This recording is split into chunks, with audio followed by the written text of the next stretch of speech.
Dear Santa, this letter to you is on the behalf of all Millennium Egypt. What we all want for Christmas this year is the power to defeat John O. We have all been good kids this year, especially Heishin. So pretty please, give us all a buff. Yours sincerely, Simon Morin. Those fools. I will have my revenge.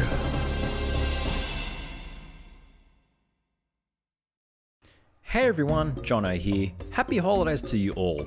We're back in Egypt with our 2024 Christmas playthrough of Forbidden Memories. Our deck for this year is the standard vanilla initial deck.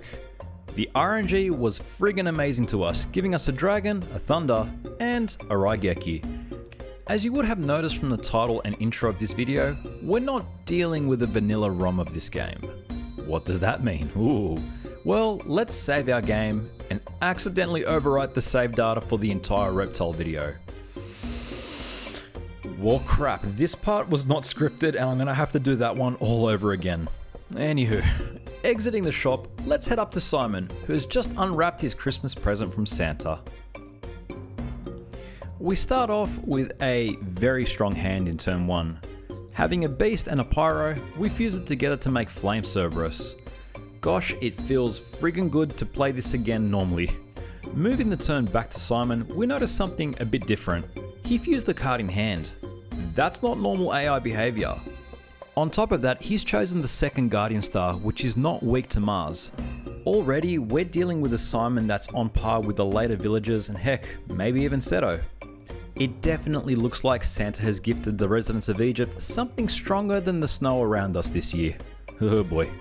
Don't get me wrong, we're gonna absolutely steamroll Simon, but this is probably a previous to what's to come with this playthrough.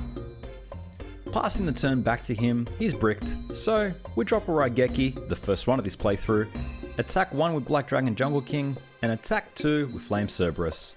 We win. Blue Man goes down, gives us a mechanical spider, and we decide to exit and check on the residents of the Door Grounds. Now, Teana in the vanilla version of the game is weaker than Simon. The strongest card in her deck is Shadow Spectre at 500 attack.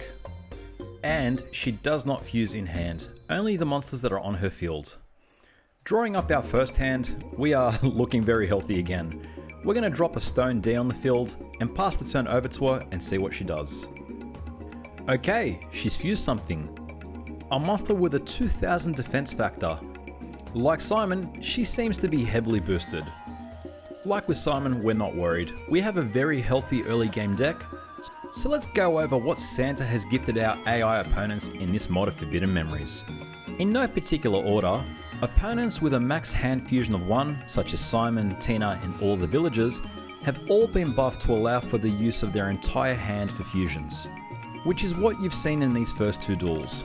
Secondly, opponents will now fuse even if they already have a strong monster on the field. So the AI exploit where you leave your opponent's first monster on the field to prevent them from summoning anything stronger has been patched by this. Number 3, opponents will now select appropriate Guardian Stars rather than the default values of monsters.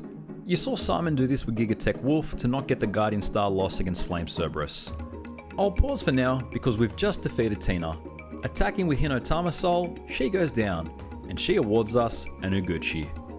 Oh, something worth noting, this mod does not affect any of the cards dropped by our opponents, nor any of the cards inside their decks. Completely vanilla. It just tweaks the AI behavior. Moving on, we have Jussel, aka Villager 1. My brain temporarily froze at this moment, so I have no idea why it took me so long to dump all these cards and summon Brave Scissor. Oh well. Right out the gate, Villager 1 triggers a fusion. Albeit it's not one of his strong ones, but it's a fusion nonetheless. If I pull up his default deck, the strongest single card he will summon is 600 attack. However, under this mod, the strongest fusion he can make is Mystical Sand at 2100 attack power, which is a power level you'd typically expect from the preliminary tournament opponents. Oh boy. Let's get back to what this mod does. Item number 4. Opponents with monsters equal in attack to yours will no longer switch them to defense mode. Instead, they may proceed with double KOing both monsters to remove them from your side of the field. And speaking of field removal, we drop the Raigeki and attack for game with Twin-Headed Thunder Dragon. Jussel goes down and gives us an amoeba. On to the friggin' prick that is Malairuka Villager 2. I hate this kid. And you'll soon come to find out why. Opening up our starting hand, the strongest thing we're going to summon is Flame Cerberus. I, for some reason, forgot to equip it with Salamandra. Whoops. Passing the turn back to Villager 3, he fuses out a twin friggin' headed Thunder Dragon. That is not something I should be seeing this early on in the game. Thankfully, we're able to bring out our own twin head. To show off this mod, I'm not going to self KO, I'm going to pass it back to Malairuka to see what he does. Summoning out a second monster, he takes out my twin head with his twin head, which by the way was set to a Moon Guardian star. Bringing out a Mystical Sand, I think we're back on top. So let's continue our explanation of what the heck this hard mode does. Item number 5. Opponents that can see face down cards, yes, they exist, have been buffed to change their playstyle if they detect a trap on your side of the field. Item number 6. Opponents that can see face down traps on your side of the field will use their weak monsters to trigger them. So yeah, no more getting rid of ultimate dragons. To top that all off, number 7, more opponents have been given the ability to see face down cards. Number 8, scenario restrictions have been removed to allow for the opponents to activate Raigeki, Dark Hole and Crush card more often, rather than waiting till they're at a disadvantage. Lucky last, the high mages have been buffed so that they can no longer be faked out by face down cards. Oh boy, that's scary. Malairuka goes down to our Mystic Sand and gives us a supporter of the shadows. Thus far, we have suffered 0 losses throughout this playthrough. Let's see if old Greg has anything to say about that. Talk about power breaking the fourth wall. I've gotten sick again. Geez, old Greg. Really a step up from the last time we faced each other. Anywho, old Greg has a surprisingly broken deck, but he's nerfed by his card odds to include said broken cards. The strongest card on paper he can summon is Jirai Gumo at 2200 attack, and the strongest fusion is Twin Head. Right now, we seem to have gotten a cycle of Greg where the starting monster was 1500 attack. Not that scary at all, and honestly a bit of a flop for entertainment purposes. Nonetheless, he has succeeded in getting me sick, and I have succeeded in summoning out a Black Dragon Jungle King. Boy, how I miss this card. Yes, I need to do a dragon run, it's on the to-do list. But for now, the only thing we need to do is defeat old Greg. Passing the turn back to him, he bricks. So, we take out his last card with a Raigeki and attack for the win with Black Dragon. And Flower Wolf. We win! Old Greg goes down and he drops us a Stone Armadillo. Victory was achieved in one try and it's time for a cutscene. Teana takes us out to the town square to listen in on the Christmas carols. Off screen, we encounter Seto and Jono. Seto is displaying the arrogance equal to a new TCG bucket player who just pulled a copy of Mewtwo EX. Getting ready to boomerang him out of our way, we're interrupted by a local caroller and find out Seto doesn't believe in Christmas. In that case, have a merry Festivus and we're off to the Duel Grounds. And our next opponent, which is none other than Jono 1. And before you ask, no, I can't turn off the sick voice, I am genuinely run down. It wasn't for the purposes of a script. Getting back to the script, we start off this duel with the meme lord that is Bean Soldier. What an absolute mad lad. Plant run when? Well, it's in the top 3 of the next runs that are scheduled for this series. Jono, for the rest of this duel, is going to respond to our Bean Soldier with a friggin' barrage of fusions. Now from memory, Jono 1 does have the ability to fuse in hand. What this mod has done has dialed that up to the friggin' crap house. Each fusion he brings out from this point is going to be stronger than the last. Like, what the heck, dude? How did you not beat Seto? Ah well, we make a Halloween play and crash our jack-o'-lantern into his witch. See, the AI isn't the only one that's self-destructive. We're not out of the woods yet, unfortunately. He fuses out a Mystical Sand, which regrettably takes out our Bean Soldier. How friggin' dare he? But like I said before, each fusion seems to be a climb up in attack power from the last. At the moment, I think my best bet is to fuse into a Twin Head. So, I'm going to empty out my hand and watch as this guy just continually brings out more fusions. Uh-oh. Not wanting to make matters worse for myself, I'm going to drop a premature Raigeki, it's okay, it happens, and he responds with a Ushi Oni. Not good for us. Maybe I should have kept it. Now there are two choices here. I've gone for the second. I can either dump my hand and hope that I draw a twin head next turn, or fuse into the Cyber Soldier, leave it in defense mode, and then set it to a Mars Guardian Star to defend against Ushi Oni. Not wanting to lose momentum, instead I'm gonna just risk it for the biscuit and hope that I survive these next few turns. And on 700, we are friggin' lucky. Drawing the required cards, we fuse ourselves a twin head. Fun fact, when I was a kid, I didn't know twin-headed Thunder Dragon existed. The strongest card I focused on was Crimson Sunbird. Funnily enough, it was because my deck and none of my opponents used any Thunder monsters. Useless backstory aside, let's get back to the duel. Fusing out a Neku Gal number 2, we take out his two monsters. Passing the turn back to Jono 1, what does he do? Fuses into a Mystical Sand. Okay, we are now on 500 life points. And I am very, very thankful that Jono does not have Ukazi or Tremendous Fire of all things. Instead, he only has a Hinotama in his deck, which when you fuse two of them together, make Final Flame, which deals 200 life points of damage. Had this have been any of the other villagers, it would have been game over for us. Now, I know I'm waffling. The strategy is to just keep chipping away at whatever fusion he summons out. I am friggin' impressed with how many he's brought out so far. I'm waiting to see at what point will it be a viable strat to actually deck out the opponent. Hey, maybe we can finally get an S-Tech against Nightmare. I haven't actually recorded that far yet, so let's just see how this playthrough goes. With that last attack, Jono goes down, gives us a meta bat, and it's time to face off against Seto. Look at that, he's got his own groupies. Now, Seto 1 as an opponent is a small step up from Jono 1. His strongest standalone monster is Gaia the Fierce Knight at 2300 attack. In terms of fusions, really, he would expect to summon a lot of Flame Cerberuses. He could surprise us with a Rabid Horseman fusion, which is somewhat rare, but instead, he opts in for a Pumpkin and crashes into Flower Wolf. Granted, he could have just left his Pumpkin in defense, but that actually slows down my momentum, so kudos to you AI for that one. Now we can't celebrate too early. Seto 1 does have a few decent disruptive spell cards. He's got Dark Hole, Swords of Revealing Light, and Spellbinding Circle, so we've got to be careful on that one. Seto ends up summoning out Louise, aka Beaver Warrior. That's his name, by the way. I accidentally forgot to include that in the Beast Warrior trivia. Beaver Warrior's name is Louise. There you have it. And this game is not letting me forget it. Being a Jupiter, the next card that I think he set down is also another Louise. Attack with Pumpkin? There we go. Second Louise. There's a lot of Louises here. Anywho, we purposely left out Furious Sea King in attack mode so we can bait out some effective damage. And Seto shows us his Beaver for a third time. I think that's the last Beaver Warrior. So we're going to end things here, attack with Cherub and Fire Knight, attack again with Pumpkin, and finish things off with Cyber Soldier. Seto 1 goes down, no wrap for this one, and he gives us a meta bat. That's number 2 on the meta bat counter. Hey everyone, Future Jono here. That was the last time that card had dropped, so please ignore that joke. My bad. After successfully getting through the first half of the game with no losses, it's time we pay a visit to Simon. He promptly sends us to our room and retreats to his chambers to write a letter.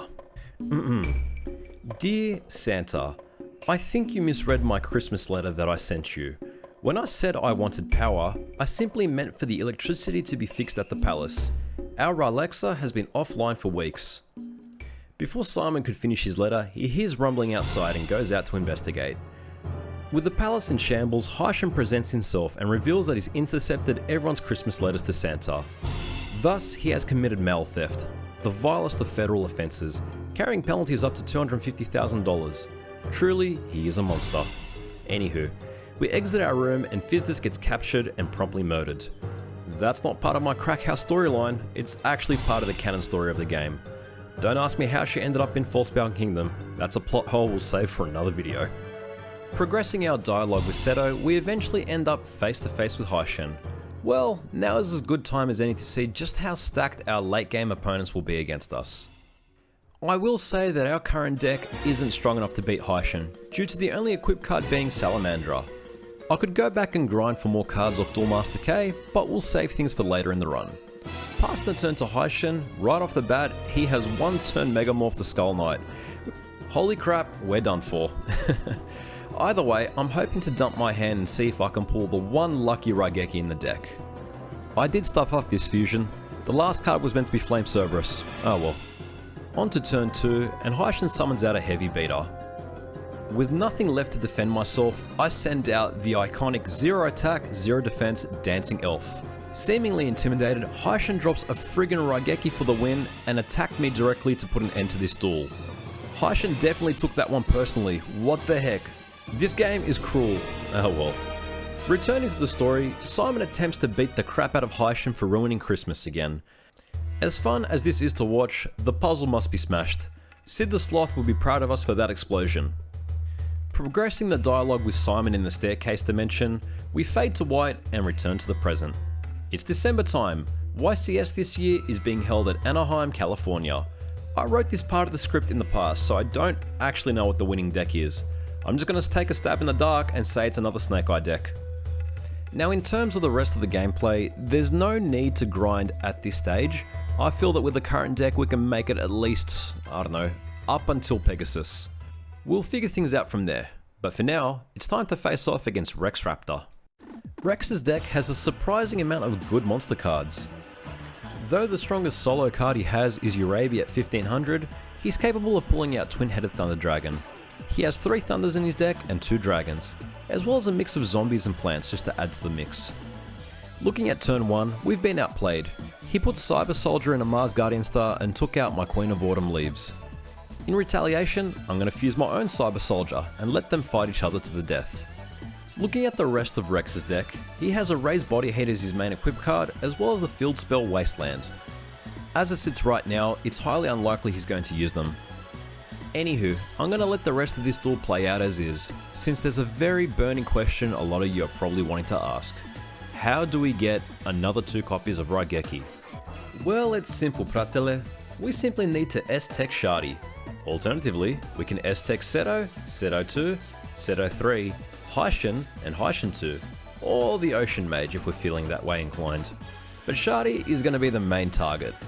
I'm also keen to see what Santa has gifted these later game opponents in terms of AI improvements.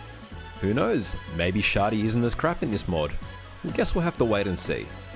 Moving on to the second last turn of the game, Rex bricks, set something in defense, so we summon out our brain, attack the face down, and attack again for game. We win. Rex goes down and he awards us a Man-Eater. Achieving victory in one try, we return back to Taya and save our game. Next opponent on our hit list is Weevil. And hey, my voice is sounding a little bit better. I'm on the mend from my cold. So that in itself is a victory for me. Anywho, Weevil's deck, despite being primarily insects, is surprisingly strong in the early game. His deck composition formula sets him up to favour both his equip cards, his Jirai Gumo, and any of the targets needed to make Quagga Hercules. That's not good for us, but I think we're still strong enough to take him. The duel in front of you is rather anticlimactic. Though he did summon a boosted Jirai Gumo, Flame Cerberus is more than enough to take out his remaining monsters. That's not to say challenging him each time is going to end up with the same result. A bit of a spoiler, Weevil took me more than one attempt to defeat. Of all bloody things, he walled me off. Specifically with a Cocoon of Evolution which he boosted to a crap ton 3500 defense, and also a metric buttload of Mystical Sands. Who would have thought? Getting back to the current duel at play, we are now on to the second last turn. He bricks, so we pop up for Raigeki and attack for game with Queen of Autumn Leaves.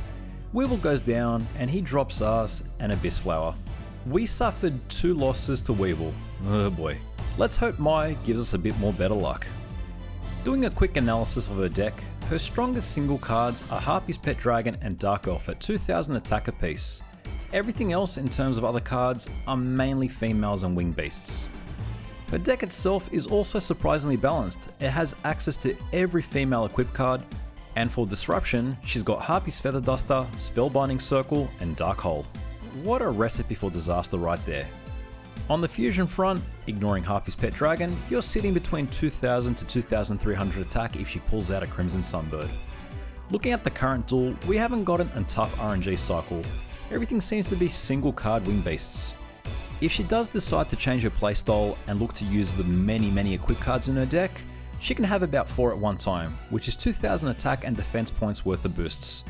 I guess that would be a preview to our eventual female run. The subtype is surprisingly consistent and has a crapload of equips. I haven't forgotten about it, I will get to it. I will likely grind off her a bit, no pun intended.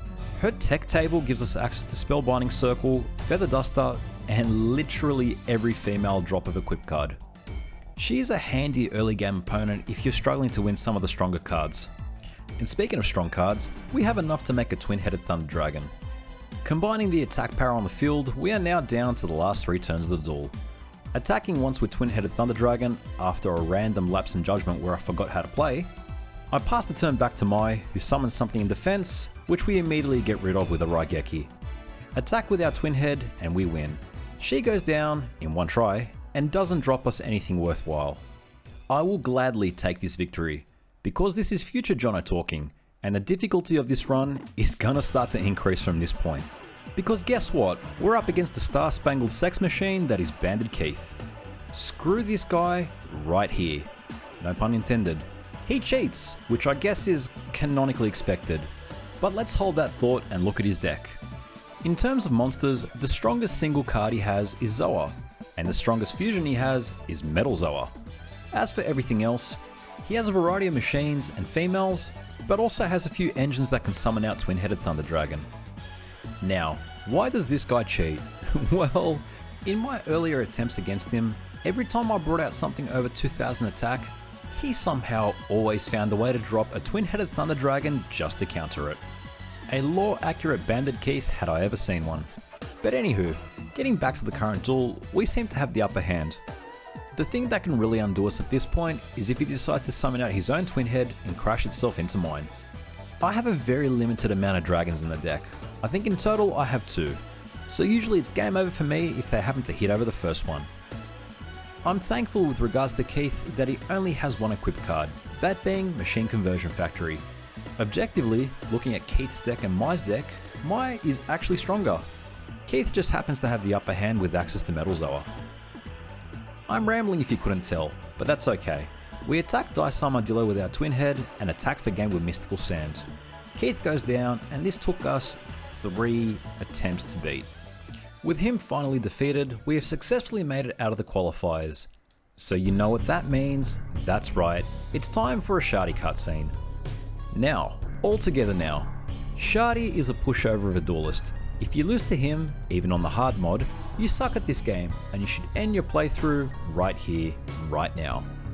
Why oh why am I so confident in saying that? Well, an earlier video about 3 to 4 months ago, specifically in April, I successfully beat the game using Shadi's deck. I found the most optimal combos with the best amount of cards at the best odds. And you know what? The strongest thing he can bring out in a single turn is a Sea King Dragon boosted to 3000 attack, which is achievable if he uses all 5 cards in his hand. Specifically a Turtle Tiger, Droll Bird, Takraminos, and 2 Steel Shells. Heck, that's even if he puts them in his deck. Shadi's undoing isn't necessarily the cards he has, it's more the deck composition formula that he uses to put those said cards in his deck. Anything over 800 attack has a 0.05% chance of being included. Yup, 0.05. This guy sucks. I think the only way to genuinely lose to him is if you deck yourself out, which in that scenario, you technically beat yourself, which is, I guess, what I did in the Sea Serpent run because I only had one friggin' monster. All ranting aside, let's get back to the duel. I think we've won at this turn. Attack 1 with Mystical Sand? Nope, never mind, my math is off. So we give the game back to Shadi and he pulls off a 3-card fusion. That's friggin' rare. This mod has definitely given him a buff, given that he summons something over 1000 attack. Good on you, Shadi, good on you. Regardless, you must go down. And truthfully, you must go down several times. Because in anticipation for the rest of these finals, I'm going to actually take some time and do some grinding. With the mod removing some of the fusion limiters on our opponents, it actually makes it easier to deck them out. This makes S-Teching a heck of a lot more consistent.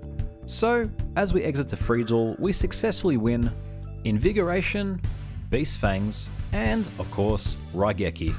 Throughout the process of grinding, we did happen to drop a few other cards.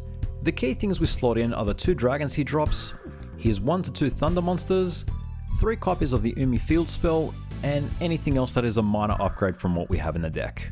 With the first buff of the game, it's time we take on a serious opponent, that being Yami Bakura. Now Bakura's playstyle is defensive. I'm expecting to see more Boulder Tortoise fusions and Labyrinth Wall drops. If he so happens to switch things up and go on the offense, his strongest single attack cards are Dark Elf at 2000. That's about it. Like I said, he's a very defensive opponent. In terms of the strongest thing he can actually fuse, that would be Twin-Headed Thunder Dragon. On the back row and spell card side, he has a few equip cards, spell cards, and trap cards. On the equip side we have Black Pendant and Book of Secret Arts. On the magic front we have Yami, Dark Hole, Soul of the Pure, and Spellbinding Circle. And lastly, the 3 traps he has are Bear Trap, Reverse Trap, and Fake Trap. If I'm sounding a little flat and out of breath, just know it's because of the temperature outside. According to the thermometer right here, it's about 38 degrees Celsius, which when converted to Freedom Fahrenheit, it's 100.4 degrees. I guess we can blame the hole in the ozone layer for that one, which conveniently sits over Australia. Like there isn't enough things to kill me here. Speaking of things to be killed, we get back to the duel. We have 2 Raigeki in hand, which seals the deal for us. We take out his Rainbow Hot Chicken Wing and attack him once with a Cyber Soldier and then slap him upside the head with a mirror. Over to Yami, he sets a card in defense and we pop off the first Raigeki. Clear the field, attack 1, attack 2, and that's it. Yami Bakura goes down. We did this in 1 try and he gave us a Binding Chain. Common drop from that one. Oh well. Stealing his Millennium item, it's time for Pegasus. With our newly improved deck, this next duel should be absolute child's play.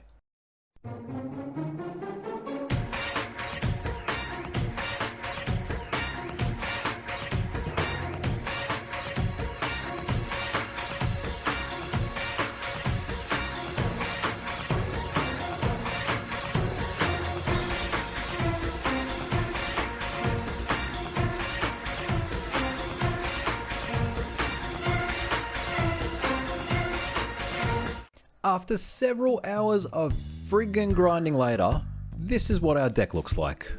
We have topped up the Dragon and Thunder count and actually remembered to put Invigoration in our deck this time. Yup, friggin' 11 duels later and it turns out it never made it in there. Jeez, I'm an idiot. Oh well, time for round 2 against this guy, ignoring the previous 11 rounds, and our starting hand is still a bit crap. We're gonna hold on to the Thunder and just leave something in defense. Response, he brings out Harpy's Pet Dragon.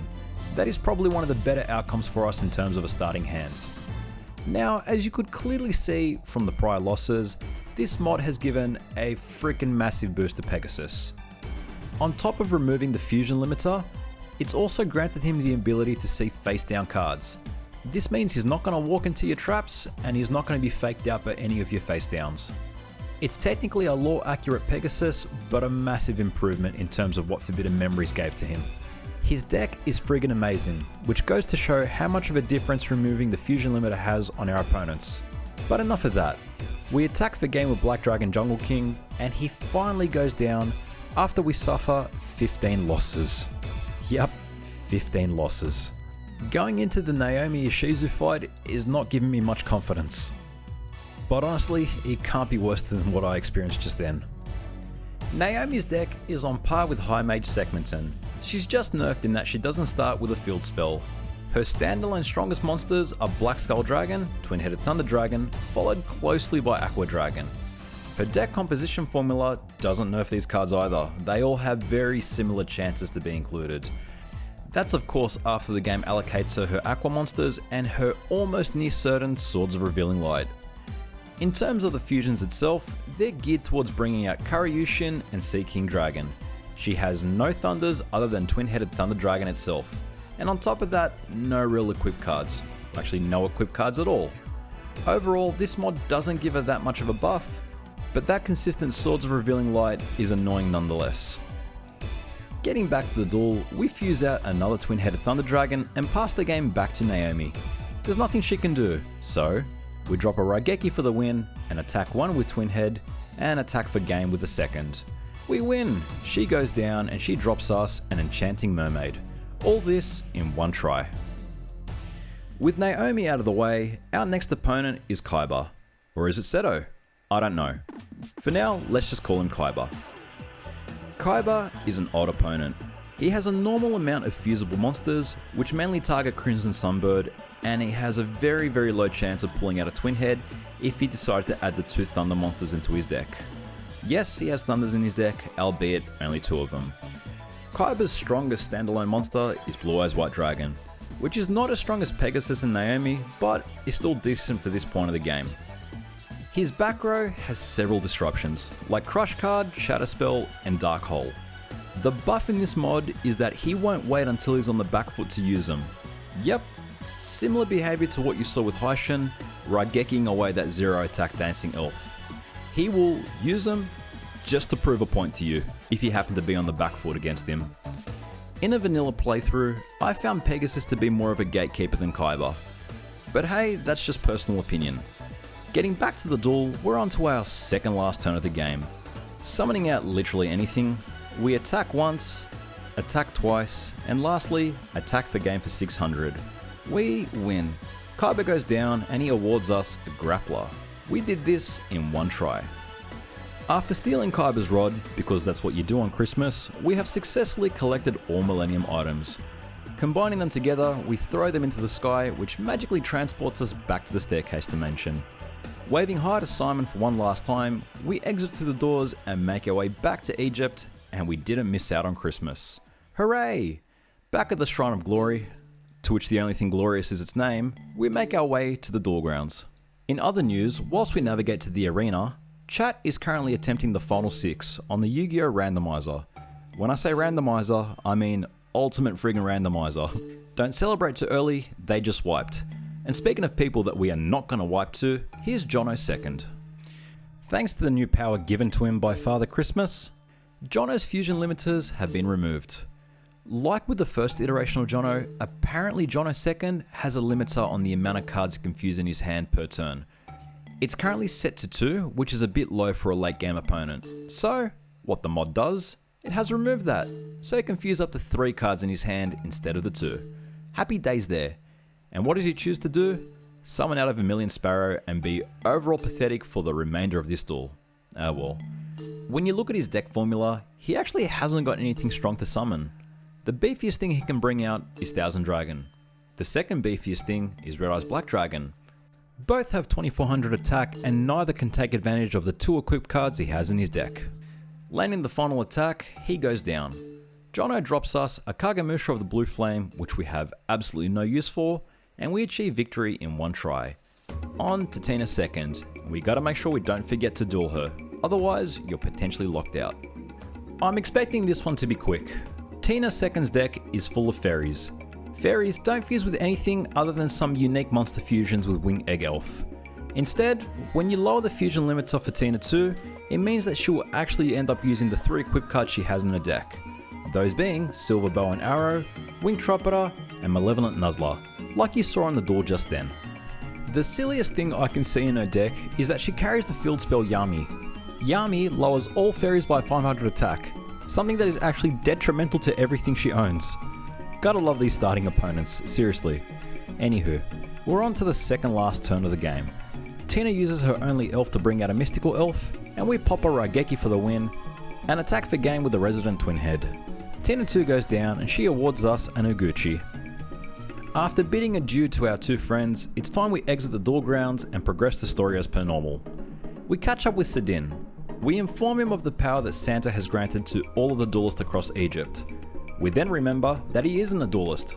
Laughing somewhat maniacally at his bad luck, we leave and make our way back to the palace. I haven't got a storyline for Mage Soldier, so instead I'm just going to read out the cards that I just pulled out of this booster pack. So, first up we have Snom, Golurk, Swoobat, Ducklet, and Rapidash. Well, that was a horrible pack. And you know what else is horrible? Mage Soldier about 80% of the time. His deck is friggin' stacked with Fiend monsters. If he happens to draw the other cards which aren't Fiends, he's capable of bringing out a Twin-Headed Thunder Dragon. As for anything else, Crimson Sunbird is probably his second most powerful monster. Unlike Teana second, Mage Soldier actually knows how to use field spells. He has one in his deck, that being Yami. What does Yami power up? Literally every single fiend in his deck. Good job, Mage Soldier, you get a gold star for that. Mage Soldier pulls off a triple fusion into Skelgon, and I'm thankful that this is not the randomizer because that thing had 5050 attack. The VOD of the chat play stream has been saved to the Jono VODs channel, you can check it out. For the meantime, let's get back to the story. Mage Soldier goes down, awards us a Crass Clown, we pick up a map off the floor and make our way back to the Forbidden Ruins. Enlightening Sadin on what resides inside the location he's supposedly been guarding for so many years, we make our way into the Forbidden Ruins and look at some gold stuff on the wall. What ho? A foe? Nah, it's just Seto. He stalked us again. Very common in these playthroughs. Should probably get that checked out and reported. Anywho. After misclicking and looking at the wall one last time, we exit the valley and it's time to take on the mages. With our opponents unlocked, let's tackle them clockwise, starting with the Sea Shrine. I'm keen to see just how powerful Santa made these mages, so let's kick things off with Waterboy over here. Well, this is a great start for us. Twin-headed Thunder Dragon in turn 1. I wonder what he's going to respond with. The answer will definitely not surprise you. His own twin-headed Thunder Dragon. And boy oh boy, is he filled with the brim of these things in his deck. Ocean Mage's deck is filled with Umi boosted monsters, with the exception of Sea Serpents, which instead he uses to fuse into twin-headed Thunder Dragon, like you saw just then. For those of you that haven't seen the Sea Serpent video, a select number of them have the secondary typing of Dragon, which is how he's able to pull it out. Lower Mage's deck does not have any equipped cards, therefore the strongest attack power we have to deal with is 3300. But alas, he goes down because of our overpowered hand. He gives us a Frog the Jam, and we did this in one try. Let's hop, skip and jump over to Secmeton, our first high mage that has been greatly boosted by Santa. Monster wise, his deck isn't all that much stronger than his lower counterpart. He opted to fill it up with more 2500 attack beaters, and he bloated the ever-loving heck out of it with non-aqua monsters. His key improvements come in the form of his equip cards, and also the annoyance of Harpy's Feather Duster and Raigeki. And trust me, this guy loves to spam Raigeki if he gets it. If you're playing this mod, of course. Like I mentioned earlier, scenario restrictions have been lowered, so our opponents can activate disruptive cards without them being on the back foot. One thing you will also notice is that he will tend to put his monsters in a sign that isn't Neptune. That is why both Crab Turtle and this Suijin didn't get a Guardian Star loss against our Twin Head. With a trusty Raigeki in our hand, we pop it off and attack for gain with our Twin Head. We win. Secmeton goes down, gives us a weather control, and we actually lost twice to him. The first time was to his Crab Turtle, and then to an absolute Raigeki spam. He popped off 3 of those in that duel. Now I know what it's like to fight me. Getting back to the overworld, we continue right and enter the Mountain Shrine. Lower Mountain Mage is designed to do 2 things and 2 things only. The first is fusing into Crimson Sunbird, and the second is fusing into Twin-Headed Thunder Dragon. He has no equipped cards, but carries a Swords of Revealing Light if he feels like stalling you out. Heck, I think all the lower mages are equipped with that stall technology, which is very annoying for us under this mod. Oh well. He does have Stop Defense and Dragon Capture Jar. The latter only being useful if you're fighting with your own dragons. The former was only really a threat to us when we did the no attack run, or if for some reason you felt like trying to take him on with a Labyrinth wall. For those that didn't know, you can actually use Dragon Capture Jar as a fusion, albeit a very stupid fusion. If you mix Dragon Capture Jar with a crawling dragon, you'll end up with a dragon zombie. I'll end things there because we're on the last turn of the duel. Attacking for game, Mountain Mage gives us an Ancient Jar and we achieve victory in one try.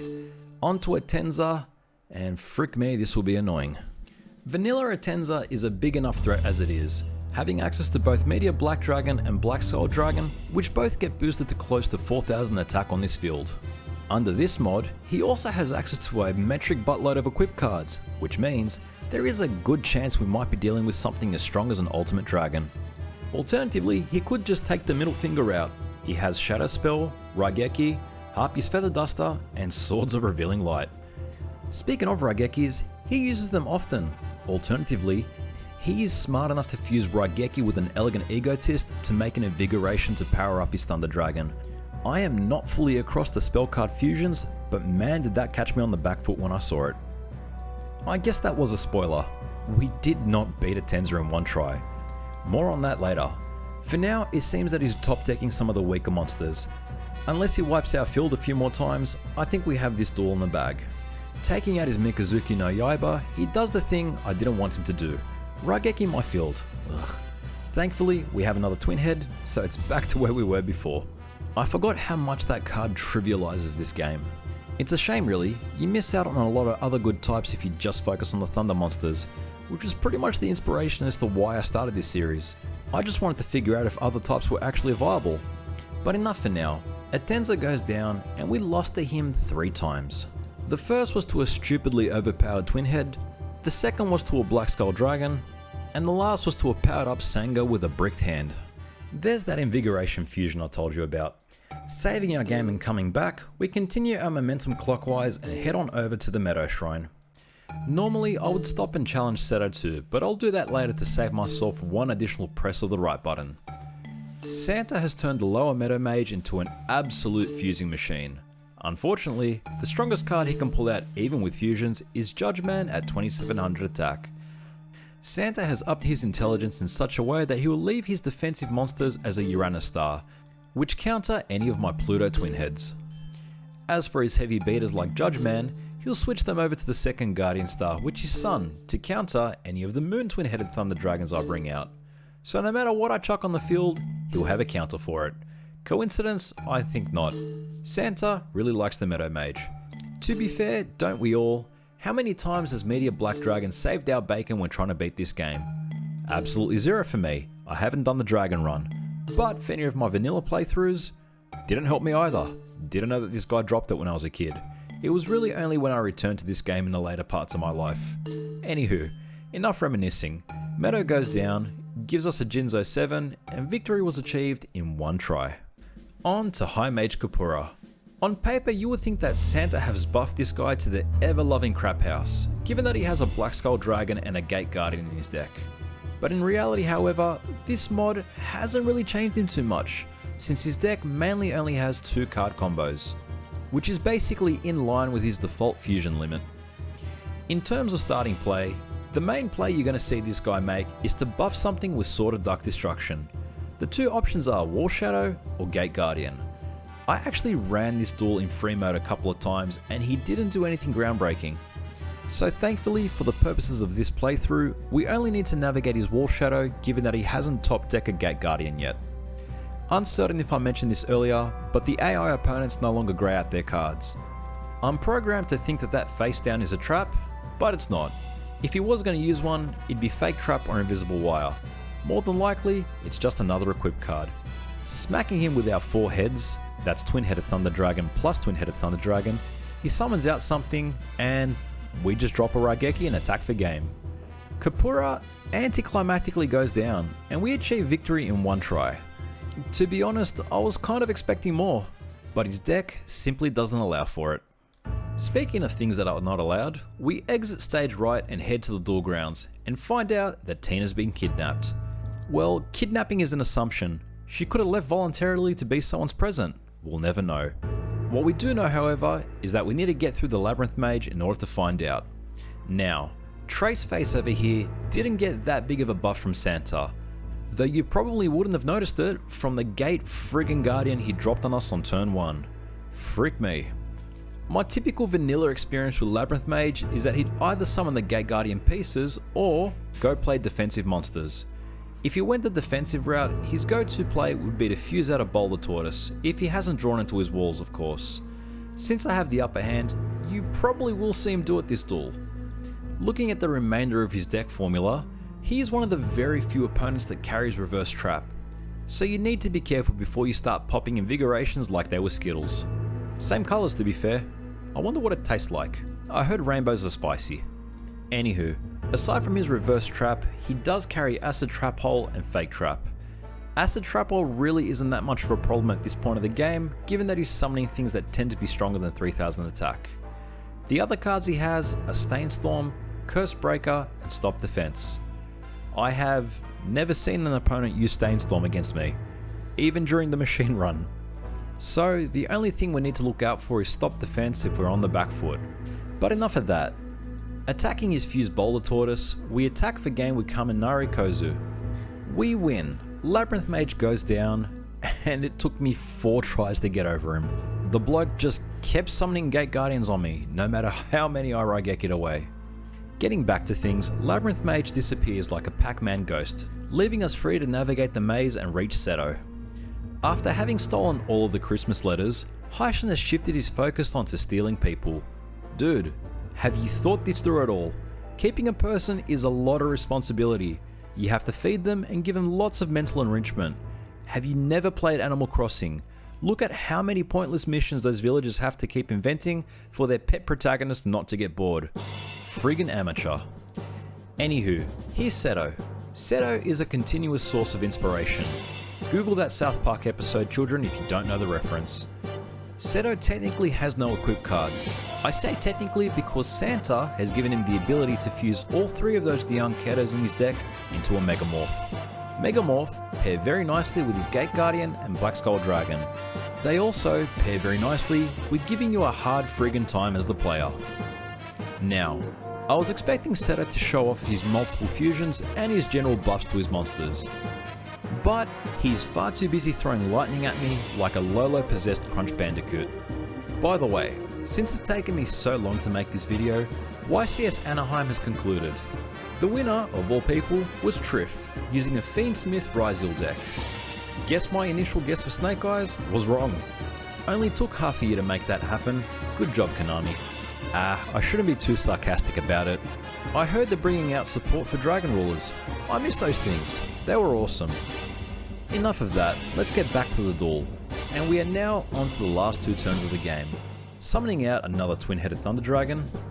Eventually, come on me, you can do this. There we go. I know it's repetitive guys, but this is what a vanilla playthrough typically looks like.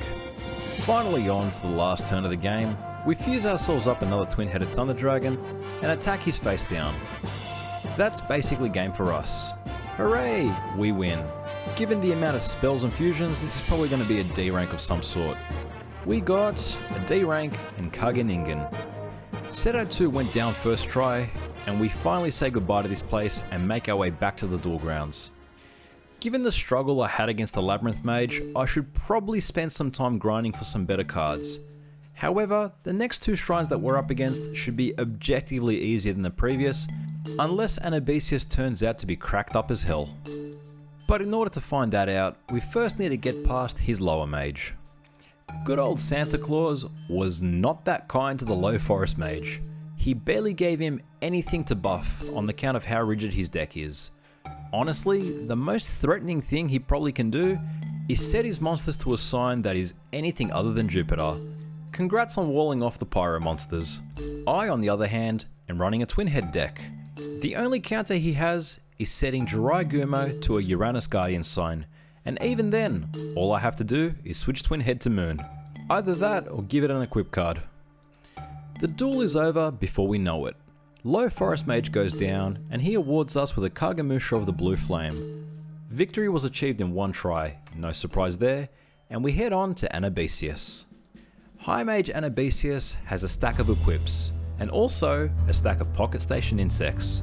I am expecting him to give us a hard time, unless of course he forgets that he's a bug duelist and starts to fight me with fish.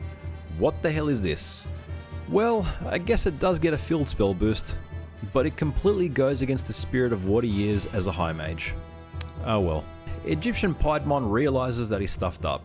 He decides to throw a set of Trump's Swords of Revealing Light at me, and get used to this scene peeps, that's all he's got for us. If you're starting hand bricks, that's basically an easy win for us. There is of course still a chance that he will top deck a strong monster, and given that that last one was Javelin Beetle, I think that's his limit. Passing the turn back to him, he decides to go out of character once more and summons out a Flower Wolf. Yup, totally not a Forest Mage. Well, he's in for it. Swords of Revealing Light end next turn, and we have a Raigeki in hand. Time to let loose some carnage. Like a bolt from the blue, here's some twin head for you. And as for me, another Swords of Revealing Light. Hooray. Stalling is the best part of any card game, said absolutely nobody ever.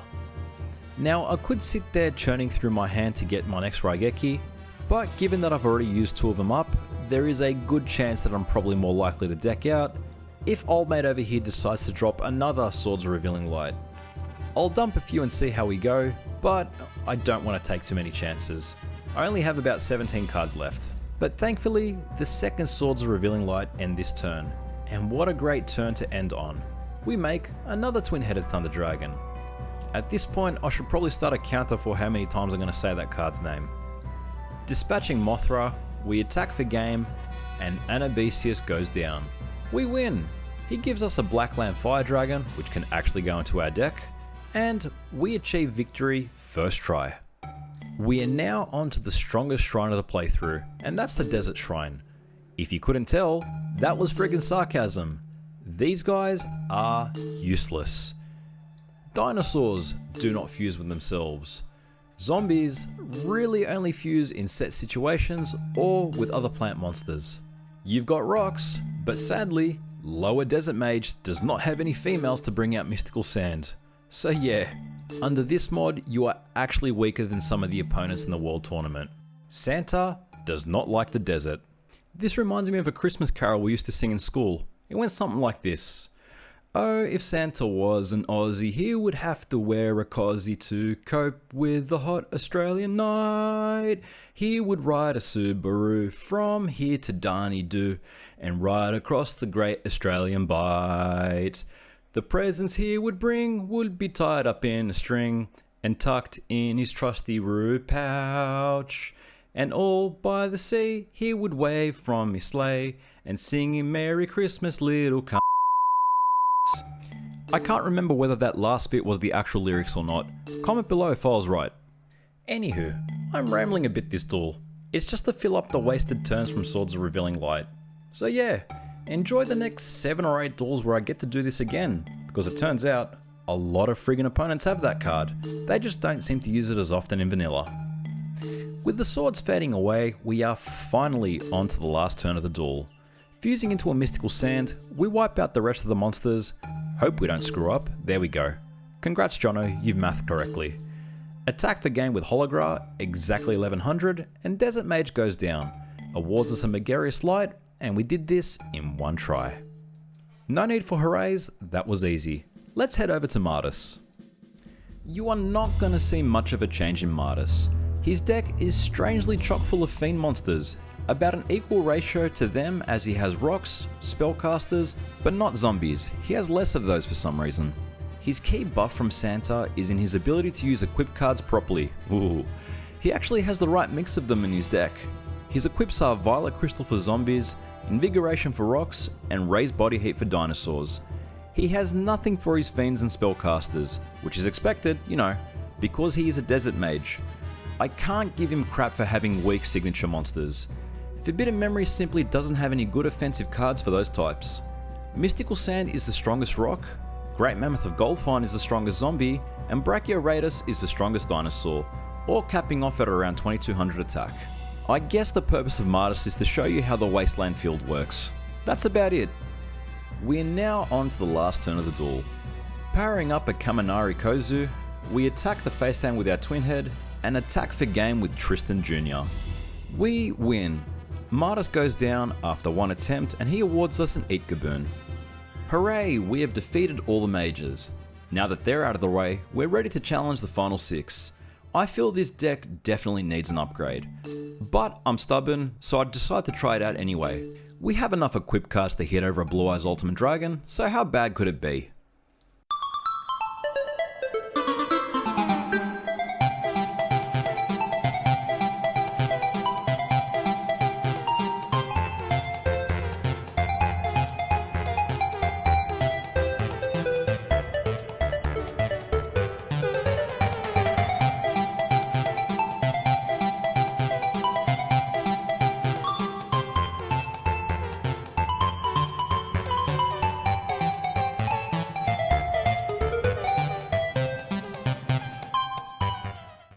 Okay, that was a terrible idea. I think we need to do some grinding. Our first goal is to obtain some second stage dragons to make our twin head fusions easier. Meadow Mage and Desert Mage are our candidates for this. Up next, we need to get some second stage thunders to pair with it. So back to Meadow Mage we go. For some added insurance, we're going to adopt some speedrun strats and pull a Meteor Black Dragon from Meadow Mage, who also dropped us the free Skull Knight in the process. Thanks, buddy. Now, Santa has granted a large buff to the final 6 for this challenge. He has banned us from using Megamorph and Bright Castle, as well as any equip cards on Meteor Black Dragon. Our deck looks like this. It's basically a twin head engine to no one's surprise, but hey, I'm here to save Christmas for 2024, and save it I shall. Loading up our game, our first opponent is Sebek. As you can tell from the chest count, we had to do a crap ton of grinding for all those cards. But with a starting hand like this, it has definitely been to our benefit. Popping off an Umi against Sebek is one of the good plays because it lowers his Metal Zoa's attack. Metal Zoa is his strongest monster, so if we have something over 3000 attack, we win. And look at that, we do. Now for this final 6 gauntlet, I will list down how many losses I suffered to each opponent, and then do a full wrap up at the end. That's if I make it there, of course. Ooh. Drawing into our last turn, we pop off a Raigeki for the win, and attack the game with Meteor Black and Twin Head. Sebek goes down. He awards us a Crawling Dragon, which we already have 3 of. Geez, that would have saved me some time. And we're up against Neku. We didn't lose once to Sebek. And spoilers, not once to Neku either. They didn't get too much of a buff since the final 6 already cheat against you in some capacity. Both these opponents didn't get much of a buff, other than being more likely to use whatever fusions they have in their deck, and any equip cards as well. Sebek will use Machine Conversion Factory on Metal Zoa, and Neku has no equip cards. The only thing he'd really do is use Swords of Revealing Light and Stop Defense if he sees you start to play a bit defensively. I'll recap what buffs the final 6 have gotten from Santa, but I'll have to save that for the next duel, because for now, Neku goes down. Old mate got S ranked and dropped us the Soul Hunter, and it's time we take on Heishin. The majority of those clips in that earlier video were from this guy. He is a pain. I have to play this duel strategically. I need to make sure he uses at least 2 Megamorphs before beefing up my monsters. There's Megamorph number 1. Not the best start, it would have been better if he had used 2 of them. Regardless, we clear his field with a Raigeki, which by the way, he also has 3 of, so we need to navigate those as well. In typical Heishin fashion, he replaces his Meteor Black Dragon, so we decide to summon out our own. I'll end the turn for now and see what he does. Retaliation, Raigeki. Well, that's 1 Raigeki down, but we're down to our last 1000 life points. Thankfully, Heishin 2 does not have tremendous fire, it's only Heishin 1. Otherwise, that would have been game over for us. Passing things back to Heishin, he uses his second Raigeki, so I guess we can tick that off the list. I'm thankful that in this cycle he didn't draw into any Gate Guardians, though there's still a chance he could top deck one. Hitting him for 33, we pass it back and see how he responds. Setting a card face down, it's Mars. Okay, that is probably a Metal Zoa. Things are looking good if we can survive the next 2 turns. We don't have enough attack points to defeat him now, so we're just going to cross our fingers and hope there's no Raigeki. Set monster, not a Gate Guardian, we win. That is definitely a Blue Eyes White Dragon, so we're going to attack it with Meteor Black and finish things off with our first Twin Head. Heishin 2 goes down in 8 tries. 6 of those were with deck 1, and 2 of those were with our current deck. Seto steals the Millennium Rod, thinking that it was the secret to Heishin's power. Unbeknownst to him, this entire universe is being run on the magic of Christmas. That and some good old-fashioned mail fraud from the earlier parts of the story. Regardless, Seto persists, and reveals that he has an intimate relationship with that golden wall. Look at the way he caresses it so. Both him and the wall proposition us for a Christmas 3-way. We politely decline, preferring to deck the halls instead of dicking golden walls. Offended by our rejection, he challenges us to a duel. Seto 3 is normally a dice roll opponent. You'll either get an Ultimate Dragon cycle, or a Gate Guardian cycle with traps. At least that's what's been my personal experience throughout these runs. Santa, on the other hand, had other plans, and made this guy almost always start with 2 Blue Eyes Ultimate Dragons. On top of that, he will almost always Raigeki something away within 2 to 3 turns, regardless of whether he's winning or not. I verified that a few times during Free Duel, and this current match you are watching is no different. I draw into 2 Raigeki. Our only option is to play one, and hope that he doesn't summon something over 3500 attack. Thankfully, he set a Widespread Ruin. I'm going to fuse out a monster and not attack into it just to see what he's going to summon. And by the looks of things, it's a Black Skull Dragon. That or a Metal Zoa, not too sure. I'm going to go ahead and trigger that trap card. Would have been real bad if it wasn't a trap card. and take out his face down, which did turn out to be a Black Skull Dragon. The monster he sets is a Mars sign, which I can only assume is less than 3500 attack.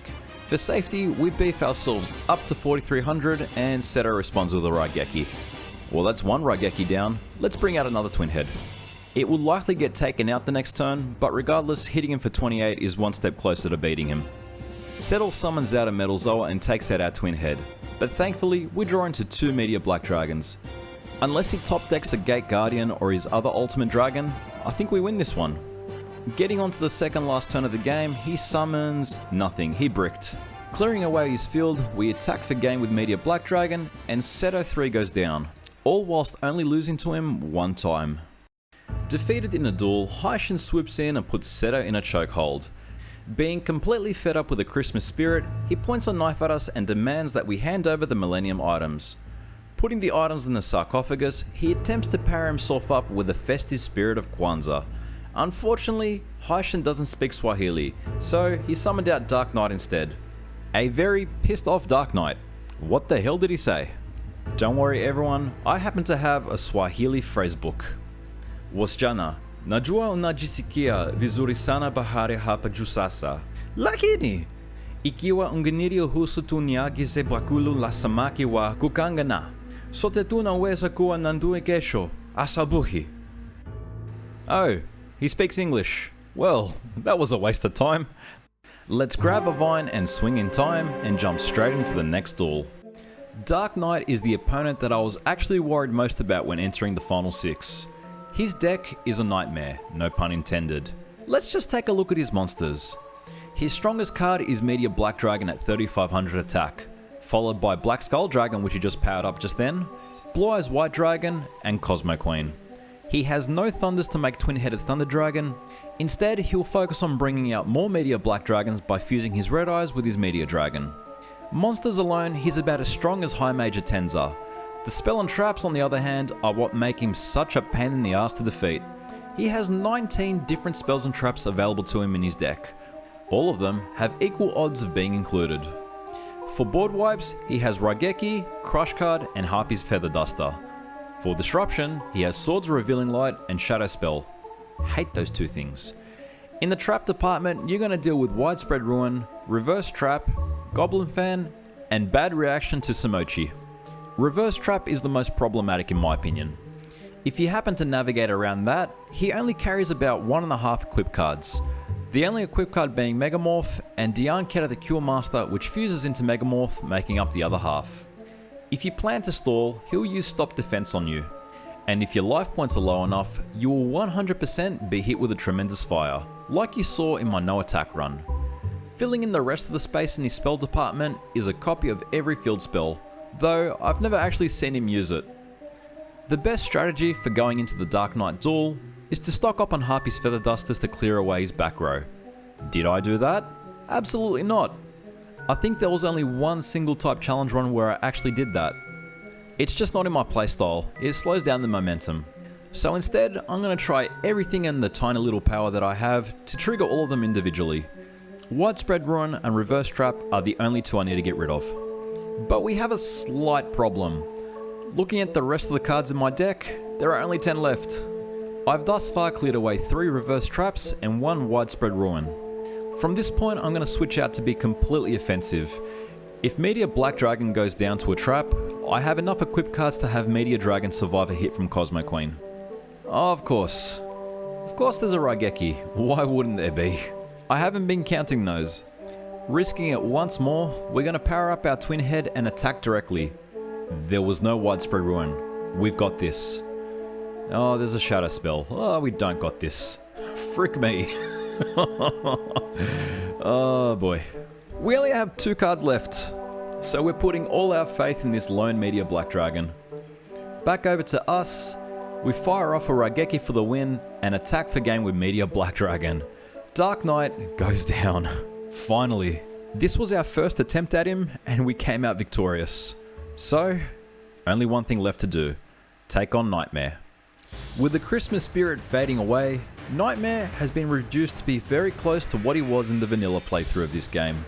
Given that his deck consists of only monsters, none of Santa's buffs really applied to him. And judging by his first turn, he has also completely bricked his hand. Nightmare can see all of our cards, though he has nothing he can do about it. Nightmare can also fuse in hand, which is pretty much useless because the strongest thing he can bring out is Meteor Black Dragon. Nightmare will self-KO his monsters into ours, which is all well and good for that first turn, but he won't be able to do that again. The only thing we need to worry about in this match is if he top decks an Ultimate Dragon. Putting that thing in defense seals the deal. We pop off the last Raigeki of the duel and make our final attack against Nightmare. We won, in one attempt as well to boot. Dispelling Nightmare, we have successfully saved Christmas for Millennium Egypt in 2024. So, can you beat the Yu-Gi-Oh! Forbidden Memories hard mod on Christmas? If you manage to grind out everything in the day, yes you can. Time for the run wrap up. The campaign took 92 duels to complete, of which we lost 35 times. You can thank the final 6 for that one. We spent a total of 640 duels in free mode. I was using a 15 card mod, so that in real time was about 44 duels. Add all that up and we dueled 732 times in this playthrough. Our average duel duration was about 3 minutes and 18 seconds. Totaling that up, our campaign took 5 hours and 3 minutes to complete. Hey everyone, Jono here. Thank you all so much for making it to the end of this video. It took longer than expected due to this end of year being especially busy, so I thank you all for your patience. This video would not have been possible without 4to8 Productions for introducing me to this mod. He did an end-to-end live stream of it, so I suggest you jump over to his channel, check it out for yourselves, and throw some likes his way while you're at it. Before I sign off, I want to give a massive shout out to all of my supporters.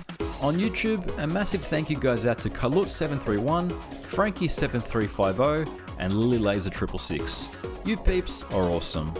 Over to Twitch, my love goes out to LolManBoss, Ranger Phantasma, Durnunu, Alexis Bexus, Rancid Fever, Madios UK, Dark Outer 69, Shanaheart33, Juanito the Great, Stites217, and Meru137.